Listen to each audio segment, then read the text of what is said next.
नमस्कार दोस्तों, school education में आप सभी का हार्दिक स्वागत है। आज हम इस वीडियो में कक्षा 6 के स्माइल क्विज 22 जनवरी से 28 जनवरी को हल करेंगे। पहला सवाल, चाणक्य के विचार हमें किस पुस्तक में मिलते हैं? तो चाणक्य के विचार हमें अर्थशास्त्र नामक पुस्तक में मिलते हैं। अर्थशास्त्र नामक पुस्तक की रचना चाणक्य ने ही की थी। अगला सवाल, अशोक के अभिलेख किस भाषा में हैं? तो अशोक के अभिलेख प्राकृत भाषा में हैं। अगला सवाल, मौर्य साम्राज्य की स्थापना किसने की थी? तो मौर्य साम्राज्य की स्थापना चंद्रगुप्त मौर्य ने की थी। अगला सवाल, कलिंग युद्ध का विवरण अशोक के किस अभिलेख में मिलता है? तो अशोक के 13वें अभिलेख में हमें कलिंग युद्ध का विवरण मिलता है। अगला सवाल, कलिंग किसका प्राचीन नाम है? तो कलिंग उड़ीसा का प्राचीन नाम है। अगला सवाल, दक्षिणी भारत किसके लिए प्रसिद्ध था? तो दक्षिणी भारत सोना के लिए प्रसिद्ध था। अगला सवाल, रोमन साम्राज्य में किसे काले सोने के नाम से बुलाते थे? तो रोमन साम्राज्य में काली मिर्च को काले सोने के नाम से बुलाते थे। अगला सवाल, सातवाहनों का सबसे प्रमुख राजा कौन था? तो सातकर्णी सातवाहनों का सबसे प्रमुख राजा था। अगला सवाल, रेशम बनाने का आविष्कार सबसे पहले कहाँ पर हुआ था? तो रेशम बनाने का सबसे पहले आविष्कार चीन देश में हुआ था। अगला सवाल, निम्न में से किस साम्राज्य के शासकों का सिल्क रूट पर नियंत्रण था? तो इसका सही जवाब है कुषाण वंश के शासकों का सिल्क रूट पर नियंत्रण था। सिल्क रूट का मतलब होता है रेशम मार्ग। अगला सवाल, महायान का संबंध किससे है? तो महायान का संबंध बौद्ध धर्म से है। अगला सवाल, धम्म के विषय में कौन सा कथन असत्य है? आपके सामने जो 4 कथन दिए गए हैं उसमें असत्य कथन है। दूसरा, धम्म में देवी देवताओं की पूजा की ओर ध्यान दिया गया, ये कथन असत्य है। बाकी तीनों कथन सत्य है। अब हम गणित विषय का क्विज हल करेंगे। पहला सवाल, एक त्रिभुज की भुजाएं क्रमशः 4 सेंटीमीटर, 5 सेंटीमीटर और 6 सेंटीमीटर है। ये किस प्रकार का त्रिभुज है? तो यह विषमबाहु त्रिभुज है, क्योंकि ऐसा त्रिभुज जिसकी तीनों भुजाओं की लंबाई असमान हो तो वो विषमबाहु त्रिभुज कहलाता है। अगला सवाल, एक त्रिभुज की भुजाएं क्रमशः 4 सेंटीमीटर, 4 सेंटीमीटर और 4 सेंटीमीटर है। ये किस प्रकार का त्रिभुज है? तो यह समबाहु त्रिभुज है। ऐसा त्रिभुज जिसकी तीनों भुजाओं की लंबाई समान होती है वह समबाहु त्रिभुज कहलाता है। अगला सवाल, लैंप पोस्ट और उसकी साया में कौन सा त्रिभुज बना रहे हैं? लैंप पोस्ट और उसकी साया में समकोण त्रिभुज बन रहा है।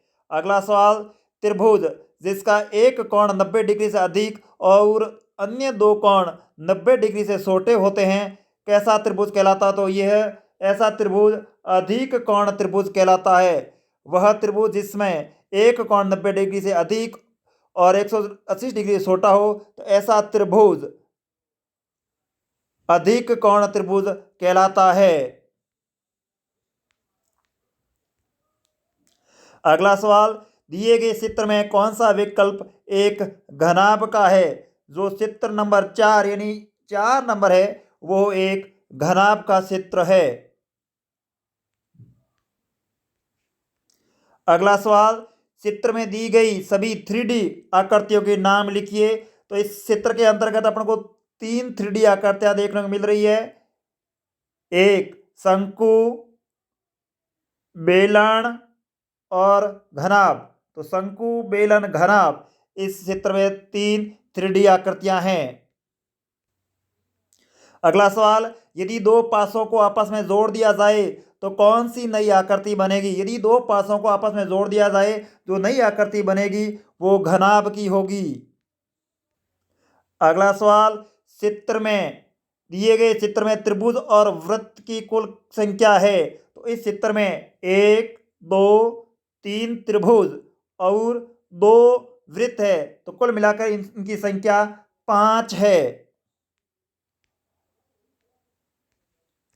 अगला सवाल, चित्र में को देखकर बताइए कौन सा आकार वर्ग से ठीक पहले है? तो वर्ग से ठीक पहले आयत है?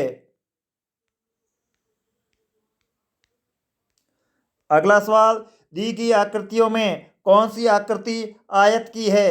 तो आकृति नंबर 4 है, वो आयत की आकृति है। अगला सवाल, खाली स्थान भरें। दिए गए चित्र में खाली जगह वृत्त और खाली जगह त्रिभुज है। तो इस चित्र के अंतर्गत अपन को 11 वृत्त है और 13 त्रिभुज है। अगला सवाल, चित्र में दी गई सभी 2D आकृतियों को पहचानिए। तो इसके अंतर्गत अपन चित्र में वर्ग, आयत और वृत्त, ये 3 2D आकृतियां हैं, वर्ग, आयत और वृत्त। अब हम हिंदी का क्विज हल करेंगे, कक्षा 6। पहला सवाल, अक्षरों का सिलसिला कब शुरू हुआ? तो अक्षरों का सिलसिला लगभग 6000 साल पहले शुरू हुआ। दूसरा सवाल, सबसे पहले अपने भाव व्यक्त करने के लिए किसके चित्र बनाए गए? तो सबसे पहले अपने भाव व्यक्त करने के लिए पशुओं के, आदमियों के, पक्षियों के, इन सभी के चित्र बनाए गए। तो इसका सही जवाब है इन सभी के। अगला सवाल, मनुष्य की सबसे बड़ी खोज क्या है? तो मनुष्य की सबसे बड़ी खोज अक्षर है। अक्षरों की खोज मनुष्य की सबसे बड़ी खोज है। अगला सवाल, सूर्य किसका प्रतीक है? तो सूर्य ताप का प्रतीक है। अगला सवाल, अक्षरों को अंकित करने का तरीका क्या कहलाता है? तो अक्षरों को अंकित करने का तरीका लिपि कहलाता है। अगला सवाल, पुराने ज़माने में लोगों के अनुसार अक्षरों की खोज खाली जगह वाक्यांश से पूरा कीजिए।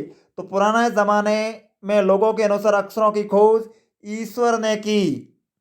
अगला सवाल, मनुष्य ने सबसे पहले किस चीज के औजार बनाए? तो मनुष्य ने सबसे पहले पत्थर के औजार बनाए। अगला सवाल, हमारी धरती कितने वर्ष पुरानी है? तो हमारी धरती 500 करोड़ वर्ष पुरानी है। अगला सवाल, गांवों का विकास कितने वर्ष पहले हुआ? तो गांवों का विकास 10,000 वर्ष पहले हुआ। किस बात की जानकारी सबको होनी चाहिए? तो अक्षरों की जानकारी सबको होनी चाहिए। अगला सवाल, हिंदी भाषा की लिपि है? तो हिंदी भाषा की लिपि है देवनागरी। अगला सवाल, धरती 5 अरब साल पुरानी है। वाक्य में रेखांकित अरब साल शब्द क्या है? तो अरब साल एक संख्यावाची विशेषण है। इस प्रकार हमारा कक्षा 6 का क्विज पूरा होता है। यदि आपको ये वीडियो पसंद आया है तो चैनल को सब्सक्राइब करें, वीडियो को लाइक ज़रूर करें।